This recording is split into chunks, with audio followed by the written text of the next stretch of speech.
Two people with different approaches. How Jennifer Lopez and Ben Affleck differed in Greatest Love Story Never Told. The I'm Real singer admitted Ben Affleck wasn't entirely comfortable with sharing details about their private life in her 2024 documentary. When Jennifer Lopez and Ben Affleck rekindled their romance back in 2021, it wasn't hard to tell they were happy. In fact, the reconciliation inspired Lopez's first album in 10 years, titled This Is Me. Now, the record was released alongside a musical movie of the same name that chronicled the Bronx native's personal love journey from the time she was a kid to the moment she finally met the love of her life. The project, which was released on February 16, 2024, was an entirely self-funded labor of love. Everybody thought I was crazy when I said I would self-fund the film. We did have financing, and then that fell out. Lopez previously revealed. They pulled out at the last minute, and then it was that moment where you go, okay, do we just make a video or do we go ahead and do this thing? In the documentary film for the project, Greatest Love Story Never Told, the multi-hyphenate took fans behind the scenes of making the film and the album. In it, she gave insight into the years leading up to the reconciliation with Affleck. In addition to her own creative process, which often differs from his, they both admitted in the film. Below, see some of the differences Jennifer Lopez and Ben Affleck revealed in her Prime Video documentary.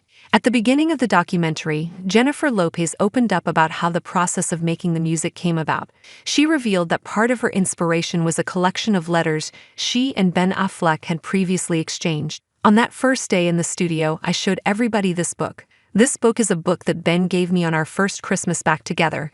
It is every letter and every email that we wrote to each other from 20 years ago, she says. It became like our Bible and we just left it there in the studio and people would thumb through it. While the book of love letters served as a touchstone for creating new music, Ben Affleck admitted to having been taken aback when he found out Jennifer Lopez had been showing her producing team the private letters. The correspondence even earned him the nickname Pen Affleck from her writing team, which he shook his head to when speaking about it in the film.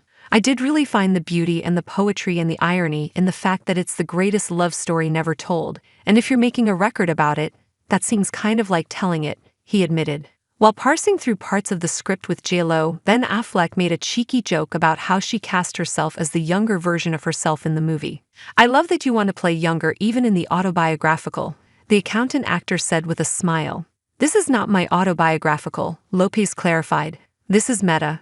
This is me using some of my story. Affleck then interjected, saying, oh, I see. Semi-autobiographical. It's your story but younger. Lopez seemed to take the joke in stride as she joked back, you're an idiot, and she proceeded to read parts of the script to him. In the documentary, Jennifer Lopez also admitted that while Ben Affleck was supportive of her creative process, he wasn't exactly ecstatic about how much she was willing to reveal about their private life. I don't think he's very comfortable with me doing all of this, she admitted, but he loves me, he knows I'm an artist, and he's going to support me in every way he can because he knows he can't stop me from making the music I made and writing the words that I wrote. That's going to happen and he doesn't want to stop me. She continued, he wants to do that for me, but that doesn't mean he's comfortable being the muse. For his part, Ben Affleck admitted that he had to adjust. Jen was really inspired by this experience, which is how artists do their work. They get inspired by their personal life, it moves you. I know as a writer and director, I certainly do the same things, he began. But things that are private, I'd always felt, are sacred and special, because in part, they're private. So this was something of an adjustment for me, he said. Ben and I broke up 4 days before our wedding and we had a big wedding plan, with like 14 ushers and bridesmaids, and 3 days before we just crumbled under the pressure, she revealed. I think we all go along thinking I'm doing okay. I've been through these things.